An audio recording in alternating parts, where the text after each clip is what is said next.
Productivity is one of those economic terms that rarely grabs headlines, but it's quietly fundamental to wages, national income, and the cost of living. And right now, Australia's productivity growth is at a level we haven't seen since the early 1970s. So in this video, we're going to break down what's happening, what's driving the slowdown, and what each of the major parties say they'd do about it.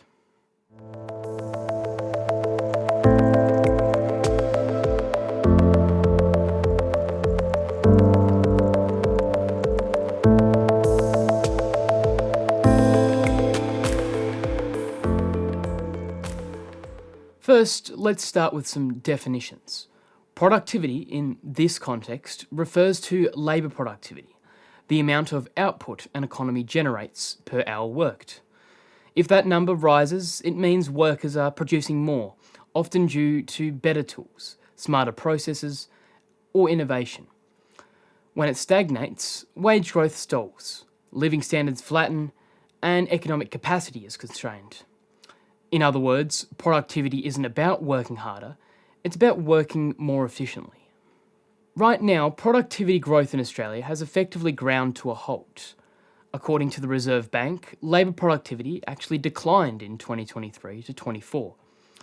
The Productivity Commission adds that we've now seen a full decade of below average growth, with long-term trends clearly pointing downwards.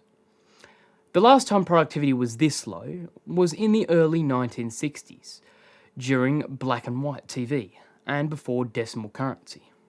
So what's causing it? Well, there's no single cause behind this. Economists point to several overlapping and structural factors. First, business investment in capital, things like machinery, software and infrastructure, has been low since the mining boom ended. This means workers aren't benefiting from the latest tools or technologies that would help them do more with less. Secondly, Australia's economy has continued shifting towards services, including health, education and aged care, where productivity improvements are harder to capture. It's easier to double output in a factory than a hospital ward. Third, poor planning and slow housing construction has created economic bottlenecks, particularly in major cities. Housing shortages and rising rents can limit workforce mobility and urban productivity. Fourth, Australia's population is ageing. This means fewer people in the labour workforce relative to those who've retired, which drags on per worker output. Finally, there's an emerging mismatch between the skills workers have and the skills employers need. While migration adds to population, not all migration adds proportionally to productivity. The implications of low productivity growth are wide-reaching. For most workers, it means slower real wage growth, even if headline wages are rising. For businesses, it means high input costs and shrinking profit margins. And for the government, it limits the budget's ability to fund health, infrastructure, and social services without increasing debt or taxes. So, what are the main political parties saying about it? Well, each has acknowledged the problem, but their responses vary in focus and strategy. For the Labor Party, with the Albanese government, it points to its housing accord, energy transition and skills program as productivity-boosting reforms. It promised to build 1.2 million new homes over 5 years in partnership with the states. It's also investing in TAFE and apprenticeships, aiming to increase the skilled workforce. Labor also argues that reforms to industrial relations, like limits on casualisation, can lead to more stable and productive employment. They highlight the National Reconstruction Fund as a way to back strategic manufacturing and innovation. The Liberal Nationals coalition has criticised Labor's industrial relations changes, arguing they increase costs and reduce business flexibility. They also argue Labor's housing policy is too slow to deliver real outcomes. Instead, the coalition promotes deregulation, tax reform, and lower energy prices as ways to stimulate the private sector. They've floated ideas like company tax cuts for small to medium enterprises and removing barriers to capital inflows. They also stress reducing public sector expansion, saying government inefficiency is a productivity drag. On the other hand, the Greens' approach to the issue is quite a different angle. They argue that productivity discussions need to include environmental sustainability and well-being. They support large-scale investment in renewables, public housing and universal services like dental and childcare, as ways to both raise social productivity and reduce long-term costs.